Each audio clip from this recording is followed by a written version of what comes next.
Republican Guard and Special Republican Guard, Fedayeen, Saddam, and other paramilitaries, Revolutionary Command Council, Revolutionary Special, and National Security Courts. It ordered Iraqis to preserve the assets of the dissolved entities and to provide that their financial obligations should be paid. I don't know why. It dismissed their employees and provided that those employees, all except senior Ba'ath Party members, would receive a termination payment to be determined by Bremer. It promised payment of pensions. Why? This is the story we're supposed to buy, that we are a people who just go out, kill people because they were born in a different country from us, and yet when we invade their countries, we disband their military and then we pay them. To do what? To sit and do nothing. Basically paid off a bunch of people who 3 minutes ago were trying to kill us. This is the imperialistic United States. And then announced that the CPA's plan to create a new Iraqi military.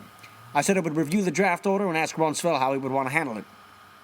Bremer arrived in Iraq on May 12th. 4 days later, he made news throughout Iraq and the world by issuing CPA Order No. 1, de-Baathification of Iraqi security. In later years, as controversy over the war intensified, this de-Baathification order was scorned as excessively severe, a major error of U.S.-Iraq policy and a key cause of Iraq's civil disorder and political upheaval. Others have taken the opposite position, that the coalition did not attack the Baathists quickly, broadly, and strongly enough. Retrospective debates of that kind rarely get resolved, but debate has left an incorrect impression of the substance of the policy. The essence of the CPA de-Baathification policy was as follows. Only the top slice of the Ba'ath Party leadership, approximately 1% of the 2 million-plus party members, would be barred from working for the new Iraqi government. In other words, an Iraqi in the 90th or even 98th percentile of high responsibility in the Ba'ath Party would be unaffected by this provision. The highest level officials in government institutions, thus the top 3 levels of management, could not be Baathists. A mechanism would be created to grant exceptions to those 2 general rules. The rules could be set aside for individuals who do not have blood on their hands and had joined the party not for ideological reasons, but simply to keep their jobs and feed their families. Beyond this, there was no punishment for membership in the Ba'ath Party. Individuals suspected of atrocities or other specific crimes could, of course, be prosecuted for their personal deeds as law enforcement matter. So the CPA's de-Baathification policy was not extremely extensive or severe. To argue that it affected far too many of the party leaders is to argue that there should not have been a de-Baathification at all, beyond the removal of a handful of individuals. There had been the case for de-Nazification in Germany after World War II, and there was a case for de-Baathification in Iraq, in some respects. Perhaps an even stronger one. The Nazis, after all, had run Germany for 12 years. The Baathists had terrorized Iraq for more than 30. U.S. officials assumed it would be tough under any circumstances to eradicate the totalitarian mentality from the Iraqi government and to achieve proper reform.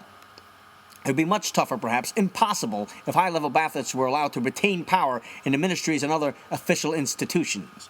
Moreover, we would not want to aggravate Iraqis' fears and suspicions by appearing to cut a deal with the Baathists in the name of government efficiency. Such a deal might generally gratify Sunni Arabs, whose political predominance in Iraq the Baathists ensured. But the other 80 to 85% of Iraqis had a compelling interest in eliminating the Baathist domination of Iraq, including not only the Kurds and the Arab Shiites, but also Arab Sunnis who opposed the Baathists. The top Baathists in Iraq were not a sympathetic lot. They had flourished within an organization obsessed with personal loyalty to Saddam.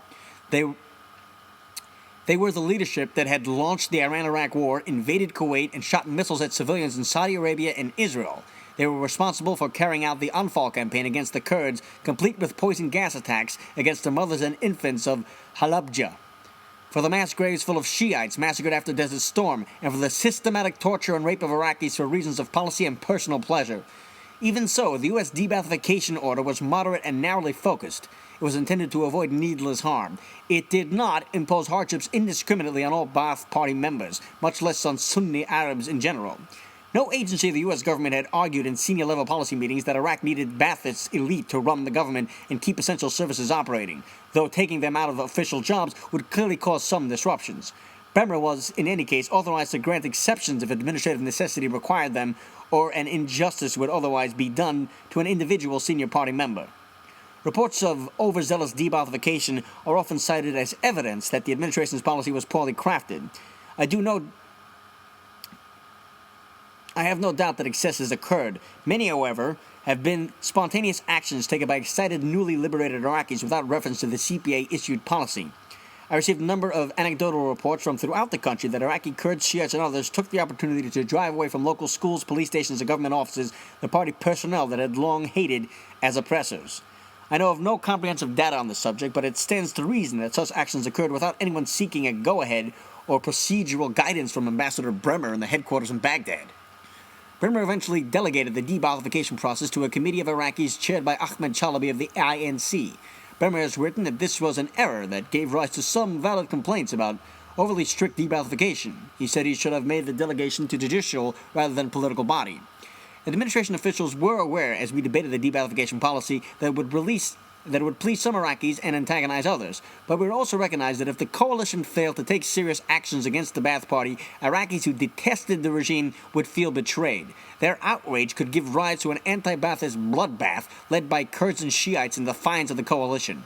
In that event, people might now be asking how President Bush could have failed to foresee that soft-pedaling de-Baathification would trigger an uprising by more than 80% of the Iraqi population. At that same May 9th meeting, Bremer and Slocum told me their plan to dissolve the Iraqi army. Again, it was necessary to weigh the arguments for and against the policy. Before the war, I had presented, this is the Undersecretary of Defense speaking, to President Bush a plan to use the Iraqi army for reconstruction and then reform and downsize it. That plan, developed by General Garner, assumed that the army would remain largely intact, that we could readily employ its human and material assets, including organization, discipline, technical skills, building and facilities, trucks, and other equipment. Given that assumption, the case for Garner's plan was reasonably strong, but even so, there were serious arguments for dissolving the Iraqi army and building a new one from scratch. The army had an absurdly top-heavy structure. Corruption was deeply ingrained, and the officer class, mostly Sunni, brutalized the non-officers, mostly Shiites. The army had committed large-scale atrocities against the Iraqi Kurds and Shiites. In the eyes of most Iraqis, it would be extremely hard to reform and redeem. At my March 10 briefing, this is the Undersecretary speaking to the President following Rumsfeld's direction, I had endorsed Garner's plan to use the Iraqi army, reasoning that the pros somewhat outweighed the cons. Now, 2 months later, after the coalition had toppled Saddam's regime and the Iraqi army had scattered, this was not what the U.S. intelligence had told us to expect. The army's organization was in disarray, bordering on non-existent. Discipline broke down as the mass of Shiite conscripts ran away from their formerly dreaded officers, many of whom had fled to hide from the anticipated anti-Ba'athist retribution. The military's facilities were ransacked and dismantled, tiles pulled off walls, plumbing and electrical fixtures stripped away, vehicles driven off, so all that remained in some places were the concrete slabs on which the buildings had stood. Under these circumstances, many of the key reasons to preserve the army no longer applied, while the arguments for dissolving it were still relevant. The March analysis that had supported Garner's plan to use the Iraqi military was now, in May, yielding the opposite conclusion, because the facts on the ground had changed. That plan's key assumption that the Iraqi army would remain mostly intact had not panned out. Critics of the Bremer-Slocum plan have said that the Iraqi army didn't actually dissolve itself, but rather the U.S. military encouraged Iraqi soldiers to go home. If the CPA had asked them to return to service, the argument goes, whole units could have reassembled with their rank structure intact, I assume. As I see it, however, the key issue is not how much of Saddam's army would have returned if asked. It is whether, as a military, political, and economic matter, U.S. officials should have exerted themselves to try to put it back together again in the first place. Bremer and Slocum argued that it would be better serve U.S. interests to create an entirely new Iraqi army. Sometimes it is easier to build something new than to refurbish a complex and badly designed structure. In any event, Bremer and Slocum reasoned calling the old army back might not succeed, but the attempt could cause grave political problems. As Bremer reported, Kurdish leaders made it clear to him that recalling Saddam's army would cause their region to secede from Iraq, which would have triggered a civil war and tempted Turkey and Iran to invade Iraq to prevent the establishment of an independent Kurdistan. Shiite leaders, he says, would have stopped cooperating with U.S.-led forces and taken up arms against us. It was obvious that dissolving the army could be a financial blow to its approximately 400,000 Iraqi personnel. Accordingly, the Bremer-Slocum plan provided for payments to the employees and retirees of the dissolved entities. Payments and retirees invade the country and then pay the military that you just beat money to sit around and do nothing. That's your imperialistic United States for you. After that oil and dying for Jews, as Nick Allison said. And the CPA intended to recruit individuals from the old army for the new Iraqi army and for the other new security forces. I encouraged Bremer and Slocum to discuss their army dissolution proposal with Rumsfeld on May 19th, a week after arriving in Baghdad. Bremer told Rumsfeld that he proposed the issue in the order in the coming days. The generally positive reaction to the earlier de-Baathification order of 16th May 03 leads me to believe this order will generate a good deal of public support, despite its impacting many more people. In any event, this is a critical step in our effort to destroy the underpinnings of the Saddam regime to demonstrate to the Iraqi people that we have done so and that neither Saddam nor his gang is coming back. I missed some important communications at this time, for example, how Rumsfeld responded to Bremer's May 19th memo on dissolution. I assume he signed approval because on May 23rd, Bremer issued CPA Order No. 2, which dissolved Iraq's military and national security entities. George Tenet has said he wasn't consulted on CPA Order No. 2. I do not know what discussions the principals may have had on the subject. From the absence of meeting notes, it appears that I did not bring the matter up to the Deputies Committee. I've tried in vain to recall why. It may be that Rumsfeld instructed me to keep the matter within the Defense Department. In any event, it would surely have been better if the decisions to issue the order had been debated throughout the government. I have no reason to think that the other agencies would have opposed Bremer on the dissolution, but their participation might have improved the crafting or implementation of the policy, and they may have been more inclined to defend it after it was announced. I thought the CPA's dissolution of the Iraqi army was a sound decision under the circumstances properly reasoned through by Bremer and Slocum. I still do, but the decision became associated with a number of unnecessary problems, including the apparent lack of interagency review. Another unnecessary problem was a logistical and political error, a delay in announcing stipends that would cause serious harm on the ground in Iraq. The CPA knew it had to arrange payments for the dismissed army personnel. Bremer highlighted the point in his May 19th memo to Rumsfeld, but it wasn't until June 23rd, a full month after the May 23rd dissolution order, that the CPA announced publicly that the out-of-work soldiers would be paid monthly stipends. Of course, it would have taken some time before the CPA could actually make the payments. It would need accurate rosters and registration and dispersal procedures. But the intention to pay the stipends could have been announced along with the Army's dissolution. As it was, the first flood of news stories depicted the CPA as cruelly throwing hundreds of thousands of Iraqis out of work with no financial cushion. The CPA was never able to overcome this damaging misinterpretation and misimpression.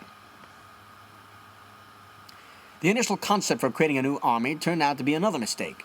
Bremer's decision to dissolve the Iraqi army rendered irrelevant Garner's plan for restructuring it. CPA officials, therefore, had to produce a new plan for an army to be built from the ground up. But their plan aimed to create only a small force, 40,000 men over 2 years, to serve as the core of whatever larger Iraqi leaders of the future might decide to build. In this quickly produced outline for the so-called new Iraqi Corps, Slocum focused primarily on the future needs rather than on the current civil disorder. His June 3rd briefing mentioned that the new force could assist in the current security problems in limited ways, for example, in protecting fixed sites and convoy escorts. But the briefing's main concern was the development of an Iraqi army that would fit professionally and affordably into a new democratic Iraqi government. The briefing emphasized de-Baathification and training soldiers to refrain from interference in politics. The Iraqi army would be concerned chiefly with external security. The plan was not designed to produce large numbers of Iraqi forces to help immediately to restore law and order inside the country. CPA officials evidently expected the coalition to handle the problem of political violence in Iraq rather than give major security responsibilities early on to Iraqis. As I later understood, this was in line with Bremer's general view that the Iraqis were not ready to assume independent responsibility for their own affairs. The original concept for a new Iraqi Corps might have made sense if the country's main challenge had been democratic statecraft in circumstances of domestic and regional peace, but the actual problem was to establish security in the face of an incipient and soon metastasizing insurgency.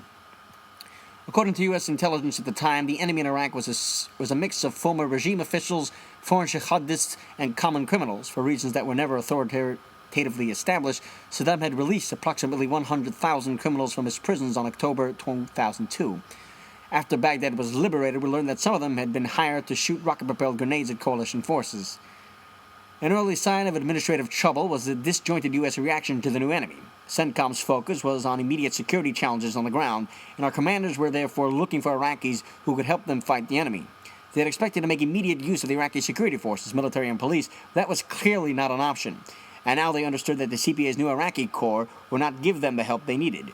Training would take too long, and the Corps' main mission was not internal security, so CENTCOM developed a training program of its own. CENTCOM's plan to create a local security force became known as the ICDC, the Iraqi Civil Defense Corps.